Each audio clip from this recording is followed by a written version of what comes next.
Selamat sore saudara-saudara pencinta kebun atau tanaman hijau.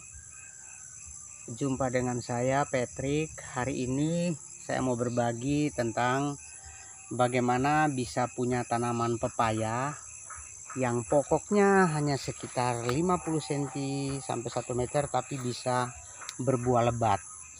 Nah, ini teman-teman semua bisa melihat pepaya saya yang kecil ini sudah dipanen beberapa buah dan masih ada beberapa buah lagi. Ini sudah saya tanam di sini. Kemudian saya sengaja memotong daun-daun yang sudah tua untuk taruh di bawah pohon pepaya itu. Tujuannya adalah supaya daun-daun itu bisa hancur dan bisa menjadi humus bagi pepaya itu sendiri. Selain itu untuk supaya mencegah pemborosan nutrisi di daun, supaya buah yang dipelihara ini bisa lebih besar dan lebih manis rasanya. Nah, ini tanaman pepaya memang tidak 100% memakai sistem hidroponik, tetapi saya siram 2 hari sekali dengan larutan Abemix yang konsentrasinya 500 ppm ya. Tujuannya adalah supaya dia bisa cukup nutrisi, dia bisa punya cukup nutrisi untuk pertumbuhan buah-buahnya. Ini kita lihat pencangkokannya berhasil, buahnya ini tidak sampai layu ya, bahkan langsung jadi. Nah, baik, sore hari ini saya mau berbagi. Memang ada banyak cara untuk bisa punya pepaya yang rendah tapi berbuah lebat. Tapi saya mau berbagi cara saya dan cara yang kebanyakan dipakai oleh orang ya. Baik, ini kita lihat. Sebelumnya pepayanya itu sudah saya cangkok sebulan atau 2 bulan lalu. Nah, ini juga hasil cangkokan dan dia sudah jadi. Nah, yang ini yang baru saya cangkok sebulan atau 2 bulan lalu. Nah, ini kita lihat. Tujuannya adalah kita akan potong di sini, kemudian atasnya ini kita akan tanam di tempat lain supaya dia rendah saja tapi berbuah banyak.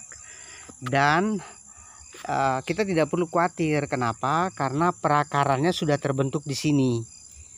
Jadi tanaman ini akan mudah beradaptasi di tempat yang baru ya, dan dia tidak sampai layu, tidak sampai mati, tidak mungkin karena di sini sudah ada akar.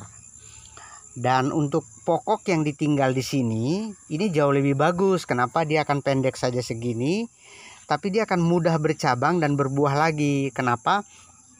Karena perakarannya di bawah sini sudah banyak, jadi bisa menunjang dia untuk mendapatkan nutrisi untuk pertumbuhan dia selanjutnya. Nah, kenapa saya pilih momen ini saya pindah? Karena sekarang musim hujan. Jadi mempermudah saya untuk tidak rutin menyiram tanaman tersebut. Ini memang jenis pepaya lokal, saudara-saudara.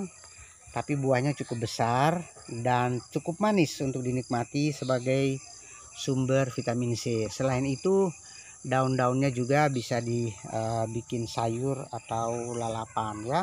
Baik, mari sama-sama saya mau tunjukin bagaimana untuk memindahkan tanaman yang sudah saya cangkok ini ya. Pertama-tama kita potong dulu tali-talinya.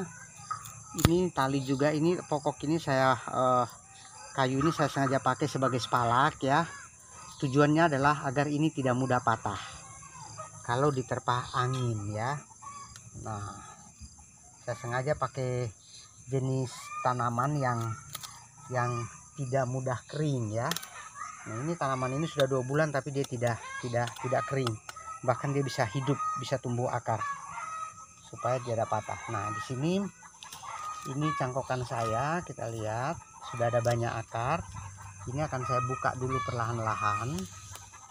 Nah, ini akan saya buka perlahan-lahan supaya jangan sampai ada akar yang putus ya, jangan sampai ada akar yang putus. Dan kita lihat itu, nah ini sudah ada perakaran ini yang terbentuk. Nah ya, bahkan ada cacing-cacing kecil, itu bagus sebagai pengurai buat menyuburkan tanah ya. Jadi ada cacing-cacing kecil itu bagus tuh. Nah, di sini akan saya potong dengan menggunakan gergaji. Lalu pokok ini yang saya tinggalin di sini, dia akan bertunas lagi. Ya, saya akan potong di sini. Baik. Dan kita akan pindahkan tanaman ini.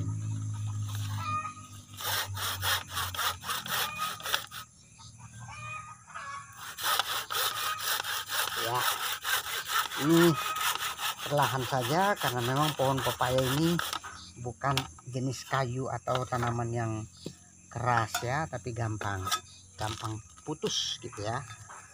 Kemudian kita bawa ke tempat dimana kita akan tanam ya.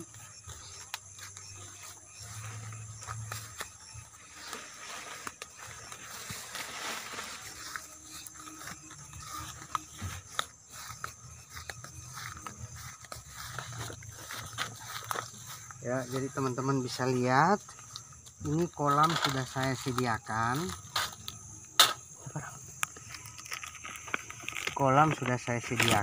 Ya, dan kita buka dulu supaya tidak